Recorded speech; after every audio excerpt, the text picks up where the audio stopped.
This is the nature of the universe. I'm giving you a great, big, deep, esoteric secret right now. Everything in the whole universe is trying to connect. And connection is the highest form of love. And everything is moving in that direction. Some people, as they grow up, learn some very strange ways to try and get connection.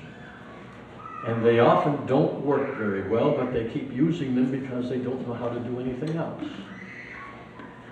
It reminds me of an old Charlie Brown cartoon, in which the young boy, I don't know if you know the cartoon, but it's about children, and there's a young boy in there called Linus, and so he goes to school, kindergarten, for the first time. And he sees a very pretty girl, and he's telling his friend about it. Oh yeah, I saw this really pretty girl. Oh, she was so nice. And his friend said, so did you go up and talk to her? He said, no. What'd you do? I hit her. It's that kind of thing. Children may do that, right?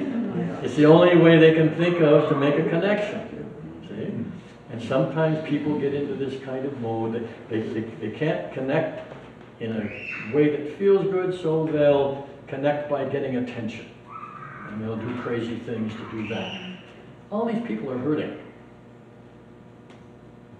They want to connect, but they don't know how. The more we can help them in the smallest ways, the better the world's going to be.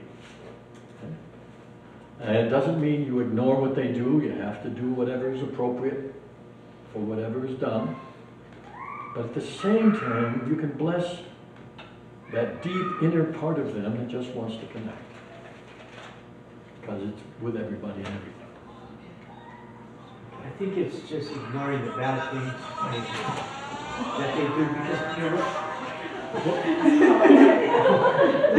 yes, but see, this is not. You find good in all. That's right. To roll up the towels from one person and to wash dishes. But we don't think in terms, yes, but don't think in terms of ignoring the bad. Think it in terms, if you can, of healing it. Oh, So that's a whole different thing. And when you give somebody mentally or verbally or emotionally, and they don't have to know, but if you give them the strength, something that strengthens whatever goodness they have, you're helping to heal the negative. See? Okay. All right. Yes. On the other hand, you don't have any control of that person thinks. Absolutely, you don't. So even if you're trying to do good, Yes. and this person you think is, doing okay, and then you find out it's not okay. This is part of Aloha. It's a tough part. What do you do when you're trying to help someone and it doesn't seem like they're taking it? And you don't notice any changes, doesn't seem like it's working, seems like they're rejecting any kind of help you're trying to give. You must acknowledge that we don't control other people. We cannot. It's not that we don't. We cannot. We can't control their behavior. We can't control their thinking. We can influence it. What was that last part you said? We can influence it.